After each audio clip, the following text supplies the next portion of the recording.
اعوذ باللہ من الشیطان الرجیم بسم اللہ الرحمن الرحیم فَأَمَّا الَّذِينَ كَفَرُوا فَأُعَذِّبُهُمْ عَذَابًا شَدِيدًا فِي الدُّنْيَا وَالْآخِرَةِ وَمَا لَهُم مِّن نَاصِرِينَ۔ اس سے پہلی آیت کے آخری حصے میں یہ فرمایا تھا کہ پھر ہمارے پاس ہی تمہارا لوٹ کر آنا ہے، فَأَحْكُمُ بَيْنَكُمْ فِي مَا كُنْتُمْ فِيهِ تَخْتَلِفُونَ، پھر میں فیصلہ کروں گا تمہارے درمیان ان باتوں میں جن میں تم آپس میں اختلاف کیا کرتے تھے، اور وہ فیصلہ یہ ہوگا کہ فَأَمَّا الَّذِينَ كَفَرُوا، جہاں تک بات ہے کافروں کی، جو کافر لوگ ہیں، فَأُعَذِّبُهُمْ عَذَابًا شَدِيدًا، میں انہیں سخت عذاب دوں گا، فی الدنیا والآخرۃ، دنیا اور آخرت میں، دنیا میں بھی انہیں عذاب دوں گا اور آخرت میں۔ اور دنیا میں عذاب کی مختلف صورتیں ہیں، مسلمانوں کے ہاتھوں شکست خوردہ ہونا، ان کا باج گزار بن جانا، اور مختلف مواقع پر ان کے بھید کھل جانا، اور دلائل کے میدان میں ان کا ہار جانا، یہ سب دنیاوی اعتبار سے۔ اور پھر سب سے بڑا عذاب یہ بھی ہے کہ دنیا میں وہ جو بھی نیک اعمال کرتے ہیں ان کا آخرت کے اعتبار سے ان کو کوئی اجر نہیں ملنا، تو گویا دنیا سے ان کے عذاب کا سلسلہ شروع ہوتا ہے اور جس کی تکمیل آخرت میں ہوتی۔ وَمَا لَهُم مِّن نَاصِرِينَ، اور ان کا کوئی مددگار نہیں ہوگا، کوئی حمایتی نہیں ہوگا اللہ تبارک و تعالیٰ کے دربار میں۔ وَأَمَّا الَّذِينَ آمَنُوا، اور جہاں تک بات ہے ان لوگوں کی جو ایمان لائے، وَعَمِلُوا الصَّالِحَاتِ، اور نیک اعمال کیے، فَيُوَفِّيهِمْ أُجُورَهُمْ، تو اللہ تبارک و تعالیٰ انہیں ان کا بدل پورا پورا عطا کریں گے، اور اللہ تبارک و تعالیٰ ان کے ساتھ کوئی ظلم اور زیادتی نہیں کریں گے، ناانصافی نہیں کریں گے، ان کو ان کے اعمال کا بدل دینے میں کوئی کمی کوتاہی نہیں کریں گے، کیونکہ واللہ لا يحب الظالمین،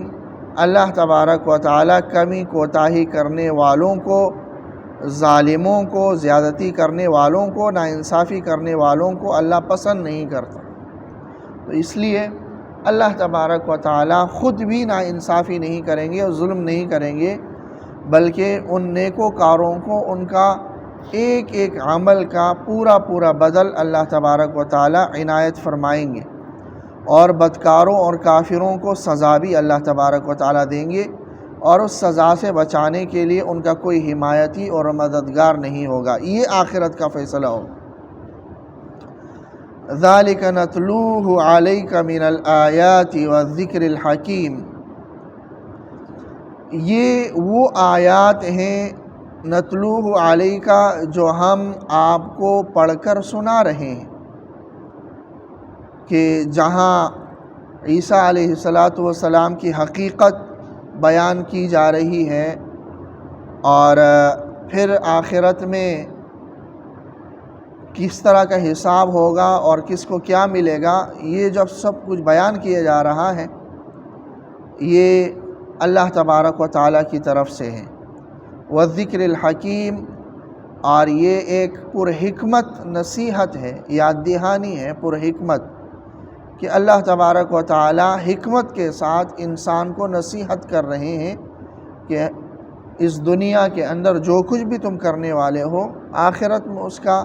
حساب دینا ہے اور اس کے بارے میں جواب دہی کرنی ہے اللہ تبارک و تعالیٰ کے دربار میں۔ اور عیسیٰ علیہ السلام سے متعلق آخری بات یہ ہے کہ یہ جو تم نے عیسیٰ علیہ السلام کو الہ مان لیا یا اللہ کا بیٹا مان لیا صرف اس وجہ سے کہ اس کی پیدائش خلاف فطرت اور خلاف عادت ہوئی، اور صرف اس وجہ سے کہ اس کے ہاتھ سے معجزات کا صدور ہوا، تو یہ کوئی دلیل نہیں ہے عیسیٰ علیہ السلام کو الہ یا ابن اللہ تصور کرنے کی، کیونکہ اس سے بڑی مثال آدم علیہ السلام کی، جو بات ہم پیچھے ذکر کرتے آ رہے تھے وہ اس آیت میں مذکور ہے کہ اللہ فرما رہے ان مثل عیسیٰ عند اللہ کمثل آدم، کہ یقیناً عیسیٰ علیہ السلام کی مثال اللہ تبارک و تعالیٰ کے نزدیک آدم کی طرح ہے، کہ خلقہ من تراب، جس طرح آدم علیہ السلام کو عام عادت کے خلاف اللہ تبارک و تعالیٰ نے ماں باپ کو ذریعہ بنا کر پیدا نہیں کیا، بلکہ خلقہ من تراب، جی وہ بھی پھر حضرت آدم علیہ السلام سے ہی ان کا وہ ہوا ہے۔ اسی طرح اور بھی آگے جیسے حضرت یحییٰ علیہ السلام کا بیچ میں ذکر آیا، ہم نے ذکر کیا کہ وہ بھی زکریا علیہ السلام کو انتہائی پیرانہ سالی میں یحییٰ علیہ السلام کہ جس عمر میں انسان کے لیے اولاد کا ہونا عام عادات کے مطابق ناممکن ہوتا ہے، اور اس عمر میں حضرت یحییٰ کا دیا جانا اور ان کی پیدائش یہ بھی ایک خلاف عادت ہی ہے۔ تو بے شمار مثالیں، اور سب سے بڑی مثال حضرت آدم کی ہے، خلقہ من تراب، کہ اللہ نے انہیں مٹی سے پیدا کیا، مٹی سے بنایا، ثم قال لہ، پھر اس پتلے سے کہا کن، ہو جا، فیکون، تو بن گیا، حکم دے دیا اللہ تبارک و تعالیٰ نے کہ ہاں انسان بن جا ایک پتلے سے، تو وہ انسان بن گیا۔ تو اس بنیاد پر کوئی آدم کو الہ مانتا ہے کہ آدم علیہ السلام الہ ہو گئے، یا اس بنیاد پر کوئی یہ کہتا ہے کہ وہ اللہ تبارک و تعالیٰ کے والعیاذ باللہ بیٹے ہو گئے، اولاد نہیں قرار دیا؟ تو جب وہاں پر یہ دلیل نہیں بن سکتا تو یہاں آپ نے کیسے دلیل بنا لیا کہ عیسیٰ علیہ السلام کو معبود مان لیا یا ابن اللہ مان لیا؟ یہاں تک دلائل دے دیے نجران کے عیسائیوں کو، جو وفد آیا تھا 70 افراد کا، اور ان میں ان کے بڑے بڑے پادری تھے۔ تو نبی اکرم صلی اللہ علیہ وسلم نے یہ بحث ہوئی ہے آپ صلی اللہ علیہ وسلم کے ساتھ ان کی الوہیت مسیح کے موضوع پر، مسیح علیہ السلام کے الہ ہونے کے، معبود ہونے کے موضوع پر، الوہیت مسیح کے موضوع پر بحث ہوئی ہے۔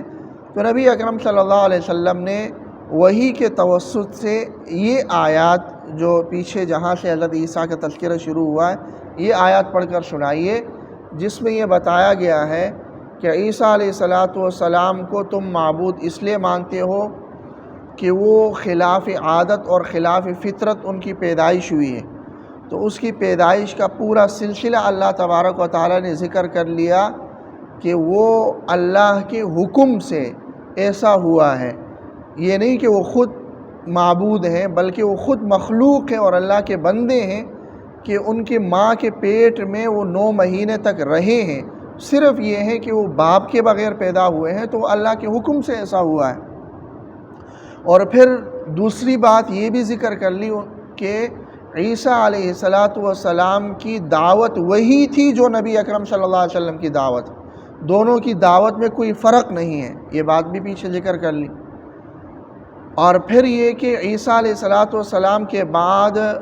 ان کے حواریین کا ذکر ہوا کہ ان کے حواریین اسی دعوت کو اور اسی رستے پر چلے جس رستے پر عیسیٰ علیہ السلام نے ان کو چلایا تھا اور ان کی رہنمائی کی تھی۔ یہ الگ بات ہے کہ بعد میں عیسائی اس رستے پر قائم اور دائم نہیں رہ سکے، بلکہ انہیں تحریفات کر کے اس سے بھٹک گئے۔ اور پھر نبی اکرم صلی اللہ علیہ وسلم کی اپنی ذات، آپ صلی اللہ علیہ وسلم کے اپنے معجزات، پھر واقعات کا بالکل من و عن جو ہزاروں سال پہلے ہوئے ہیں وہ بیان کر لینا، آپ صلی اللہ علیہ وسلم کے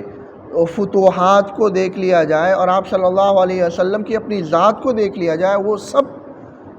یہ سارے دلائل کافی تھے اس بات کے لیے کہ نجران کے عیسائی مان لے آپ صلی اللہ علیہ وسلم کو نبی۔ اور پھر ایسا بھی نہیں تھا کہ دلائل کی کمی کی وجہ سے نجران کے عیسائیوں نے نبی اکرم صلی اللہ علیہ وسلم کو نہیں مانا، بلکہ دل میں ان کا بھی یہ یقین پیدا ہو گیا تھا کہ یہی بنو اسماعیل میں سے، جو تورات میں ذکر ہے کہ بنو اسماعیل میں سے ایک نبی آئیں گے جو آخری نبی ہوں گے، وہ یہی ہیں، اور ان کو یقین ہو گیا تھا۔ اس کے باوجود انہوں نے پھر جب انکار کیا ہے تو اللہ تبارک و تعالی نے پھر نبی اکرم صلی اللہ علیہ وسلم کو حکم دیا ہے ان کے ساتھ مباہلہ کرنے کا، جس کا پھر فمن حاجک فیہ یہ آیت مباہلہ۔ تو بہرحال یہاں تک جو عیسیٰ علیہ السلام کے حوالے سے جو باتیں مذکور ہوئی، یہی حق ہے۔ عیسیٰ کی ذات اس سے ایک گنا برتر بھی نہیں ہے اور کم بھی نہیں ہے، جو کچھ بیان کیا گیا اتنی ہی ہے عیسیٰ علیہ السلام کی ذات۔ الحق، یہی حقیقت ہے من ربک، جو تمہارے رب کی پروردگار کی طرف سے بیان کیا گیا۔ فلا تکن من الممترین، آپ شک کرنے والوں میں سے مت ہو جائیے۔ خطاب نبی اکرم صلی اللہ علیہ وسلم کو ہے، آپ کو تو کہیں بھی شک نہیں تھا، لیکن آپ کے توسط سے جو آپ صلی اللہ علیہ وسلم کے ماننے والے ہیں ان کو خطاب کیا گیا کہ کسی بھی شک میں مت پڑنا کہ خدا نخواستہ جو عیسائیوں کا تصور ہے وہ ٹھیک ہو اور عیسیٰ علیہ السلام کا وہ درجہ نہ ہو جو قرآن میں بیان کیا گیا۔ حقیقت یہی ہے جو قرآن میں بیان کیا گیا، اور یہی پروردگار کی طرف سے ہے جو بیان کیا گیا۔ اس سے بڑھ کر عیسیٰ علیہ السلام کی ذات کچھ نہیں ہے، نہ اس سے بڑھ کر ہے اور نہ اس سے کمتر ہے۔ تو یہ دلائل نجران کے عیسائیوں کے سامنے نبی اکرم صلی اللہ علیہ وسلم نے اللہ تبارک و تعالیٰ کے پڑھ کر سنائے ہیں، اور ظاہر ہے یہ آیات سنانے کے ساتھ ساتھ نبی اکرم صلی اللہ علیہ وسلم کی اور بھی بات چیت ان کے ساتھ ہوئی ہوگی، اور غرض ان پر حقانیت کھل کر سامنے آ چکی، جب انہیں صرف اور صرف ایک ہٹ درمی ہی رہ گئی تھی۔ جب ایسا موقع آ جائے کہ جہاں آپ دلائل سارے کے سارے کھول کر واضح کر دے اور مخالف